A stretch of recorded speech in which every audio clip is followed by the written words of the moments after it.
troviamo nel liceo classico di Paternò, che ha una storia secolare. Nasce nel 1904 come Regio Liceo Ginnasio di Paternò e viene intitolato e dedicato a Mario Rapisardi, che tra l'altro nel 1903 aveva ottenuto la cittadinanza onoraria di Paternò. Questo proprio per far notare, sottolineare il legame che c'era con questo autore.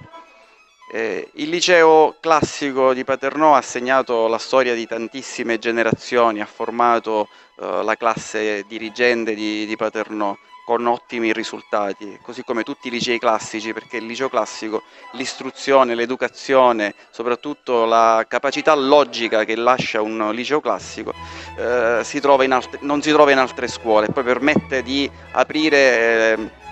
le porte di qualsiasi studio da intraprendere successivamente, l'universalità, ecco, di un liceo classico.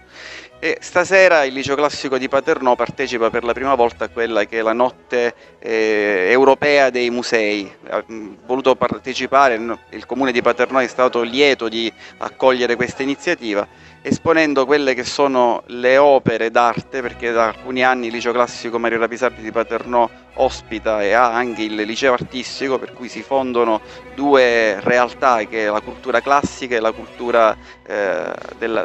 dell'estero, ecco, dell'inventiva, dell'arte. Questi artisti, questi giovani talenti, perché fra poco saranno dei veri e propri talenti,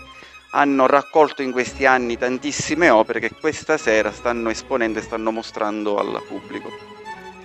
Il liceo classico anche per me ha rappresentato, questo liceo classico è stato molto importante perché ha segnato il mio destino. Casualmente sono entrato in questa scuola perché dovevo iscrivermi al liceo scientifico, poi per una coincidenza siamo passati qui con mio papà, che doveva, secondo lui, convincermi a iscrivermi al liceo classico, e incontrare qui un ex bidello che conosceva mio padre, come ci ha accolti, il modo come mi ha fatto sentire a casa, mi ha fatto cambiare idea, quindi ho detto ok, mi iscrivo al liceo classico e non me ne sono pentito, non me ne pentirò mai. Se potessi ci ritornerei nuovamente.